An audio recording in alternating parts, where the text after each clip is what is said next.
कमली दुनिया चेते रखिया इब्राहिम दा लेला भुल गई वेख मुहम्मद बख्शा हुसैन दा डीगर वेला।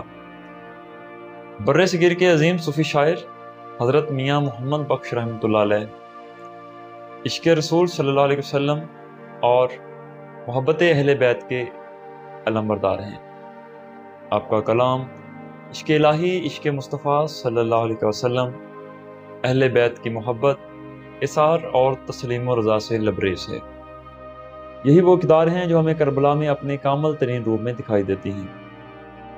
तारीख़ इस्लाम में जब भी सब्र, वफ़ा और कुर्बानी का जिक्र होता है तो सबसे पहले जिस अजीम हस्ती का नाम जहन में आता है वो नवासा रसूल सल्लल्लाहु अलैहि वसल्लम सैयदुश शुहदा हज़रत इमाम हुसैन अलैहिस्सलाम की ज़ात बाबरकत है। मैदान करबला में आपने अपने अहले बैत ताहरे करीम और जानसार साथियों के साथ ऐसी लाजवाल कुर्बानी पेश की जिसने हक़ व बातिल के दरमियान हमेशा के लिए एक वाज़ेह लकीर खींच दी। करबला को सिर्फ एक जंग समझना इसकी नज़रियाती हकीकत को महदूद कर देना है। करबला दरअसल इश्क का वो आला तरीन मेयार है जिसमें खरे खोटे की पहचान करना नहायत आसान है। वो इश्क जो इंसान को अल्लाह ताला की रज़ा के सामने हर चीज़ कुर्बान करने का हौसला देता है, दरअसल करबला वालों की ही मेरास है।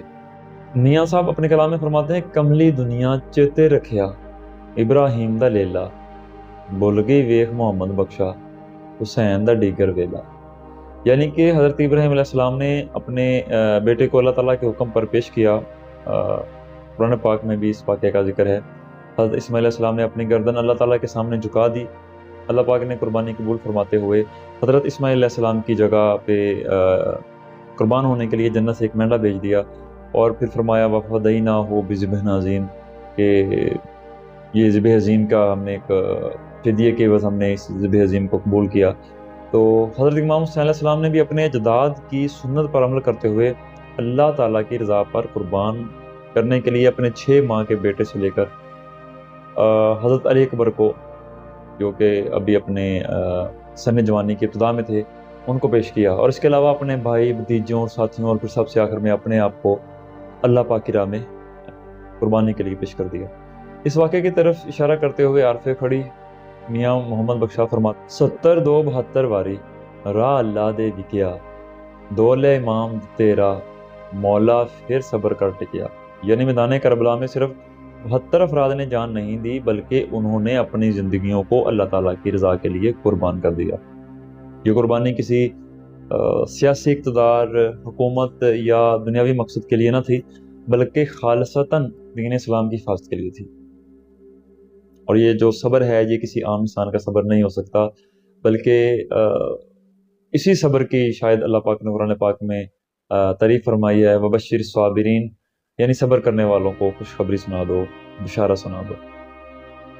तो हज़रत इमाम हुसैन अलैहिस्सलाम ने अपने अमल से दिखाया कि मोमिन मुसीबत में अल्लाह से शिकवा नहीं करता बल्कि उसकी रज़ा पर राज़ी रहता है। आप मज़ीद फरमाते हैं कि रब इना इमामा पिछे जो गुल लाल नबी दे पाक शहीद प्यारे तेरे अफसर आल नबी दे सल्लल्लाहु अलैहि वसल्लम। यानी कि ए परवरदिगार आलम, इन इमामों पर अपनी रहमत नाज़िल फरमा जो तेरे महबूब नबी करीम सल्लल्लाहु अलैहि वसल्लम के लाल हैं। इमाम हुसैन अलैहिस्सलाम सिर्फ मौला अली करमुल्लाह वजहुल करीम और सईदा पाक के बेटे ही नहीं बल्कि हुज़ूर पाक सल्लल्लाहु अलैहि वसल्लम के लख्ते जिगर भी हैं। पाक अलैहिस्सलाम ने आपके बारे में फरमाया, अल हुसैन मिन्नी वाना मिनल हुसैन, हुसैन मुझसे हैं और मैं हुसैन से। इसको मज़ीद मियाँ साहब फरमाते हैं, इकना इश्क तेरे दे पीते बर बर जहर पे आले खंजर बाग मोहब्बत वाले इकना बदन हलाले। यहाँ पर मियाँ मोहम्मद बख्श साहब इश्क़ इलाही की हकीकत बयान करते हुए फरमाते हैं कि जो अल्लाह ताला से सच्चा इश्क करते हैं वो मुसीबतों को, मुश्किलात को, आजमाइशों को जो जहर के प्यालों की मानंद होती हैं पी जाते हैं।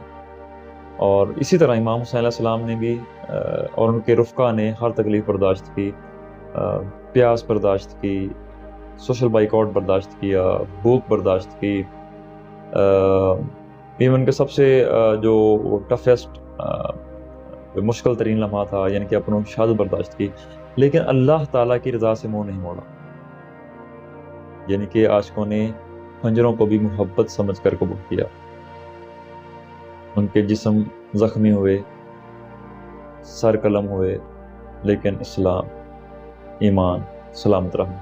یہی عشق حقیقی ہے، اور یہی ان کے اجداد کی سنت اور کربلا والوں کا پیغام ہے۔ اور آگے میاں صاحب فرماتے ہیں، ہندی قوت زور نہ لایا، بیٹھے من رضائیں، پانی باج پیاسے چلے، دین دنیا دے سائیں۔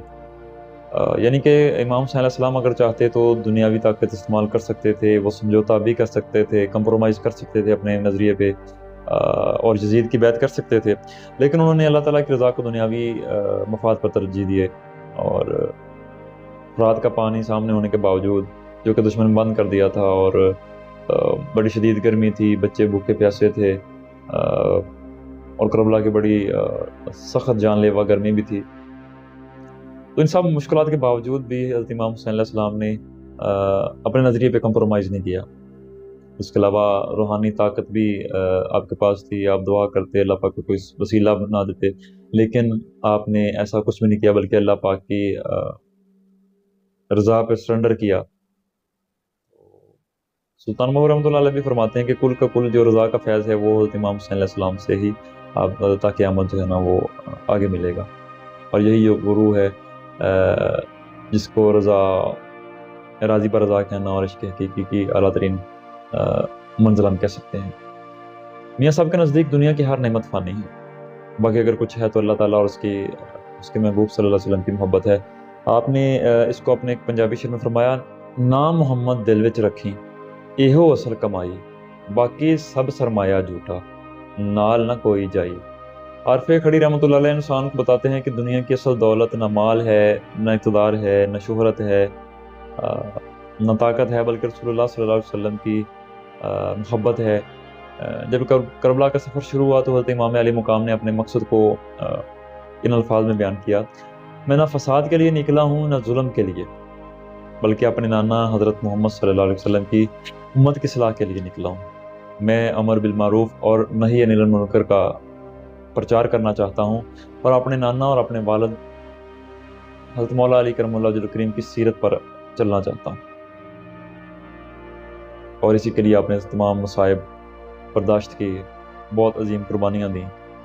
دعا ہے اللہ پاک امام علی مقام سیدنا امام حسین علیہ السلام کی سیرت اپنانے کی توفیق عطا فرمائے۔ وآخر دعوانا